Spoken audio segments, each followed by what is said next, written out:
কেশর ক্রিম এখন বাড়িতেই তৈরি করা যায়। তো কিভাবে দেখে নিন।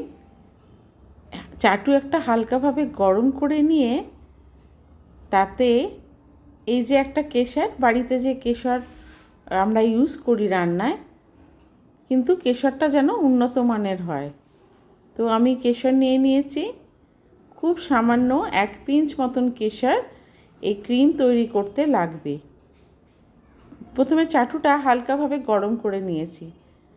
আজকে কিন্তু আমি কোনো রান্না শেখাচ্ছি না, একটা তৈরি করছি একটা ক্রিম, যেটা পুরো ভেতর থেকে রঙটা উজ্জ্বল হয়ে যাবে, একদম মুখটা ব্রাইট লাগবে খুব। গায়ে হলুদ মাখলে যেমন একটা হয় না হালকা হালকা আভা, সেই রকম একটা আভা ক্রিমের মধ্যে থেকে বেরোবে। বিশ্বাস না করলে আপনারা ফলো করুন, শিখে নিন এবং করে দেখবেন কেমন সুন্দর হয়েছে। এই মুখে যে কোনো ক্রিম যেটা আপনার পছন্দ সেই ক্রিম নিয়ে নেবেন ছোট একটা জায়গায়। তারপর চাটুর মধ্যে এই কেশরটা একটু গরম করবে। ডিরেক্ট দিলে কিন্তু পুড়ে যাবে, ওই জন্য আমি ন্যাপকিন পেপার নিয়ে নিয়েছি। আর এটা ভালো করে একটু, মানে 1 মিনিটও না, ভালো করে গরম করে নিতে হবে, যাতে দেখবেন কেশরগুলো হাত দিয়ে চিপলে পুরো ভেঙে যাচ্ছে, গুঁড়ো গুঁড়ো হয়ে যাচ্ছে। ব্যাস, তারপরেই নামিয়ে ফেলবেন। খুব বেশি কিন্তু ওটাকে করবেন না, গরম করবেন না।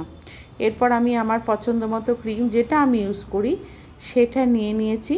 শীতকালে তো আপনারা নিজেরা অনেক ক্রিম ইউজ করেন, তো এই কেশর গুঁড়োটা গরম অবস্থায় আমি ক্রিমের মধ্যে মিশিয়ে দিলাম। তারপর আঙুলের সাহায্যে ভালো করে ক্রিম আর কেশর মিশিয়ে নিলাম।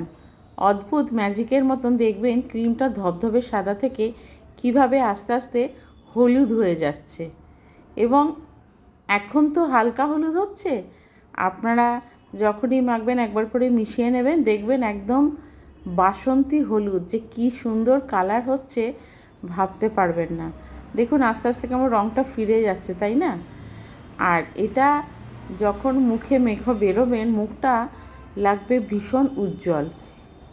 তবে একটা কথা মাথায় রাখবেন, কেশরটা যেন একটু উন্নত মানের হয়। আজকাল কম দামি কেশরগুলো বিভিন্ন রং দিয়ে দিচ্ছে, তো কেশরটা আসল হলে ভালো হয়। তো এই কেশর ভালো করে ক্রিমের মধ্যে মিশিয়ে নিলাম।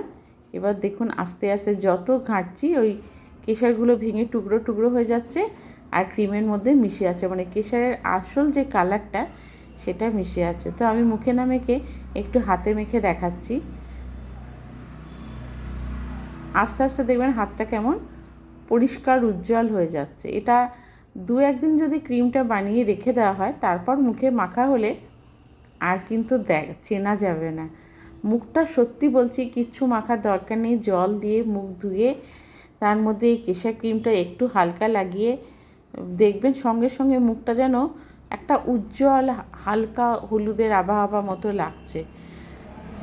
তো আপনারা বানিয়ে আমাকে কমেন্ট করে অবশ্যই জানাবেন কেমন লাগলো।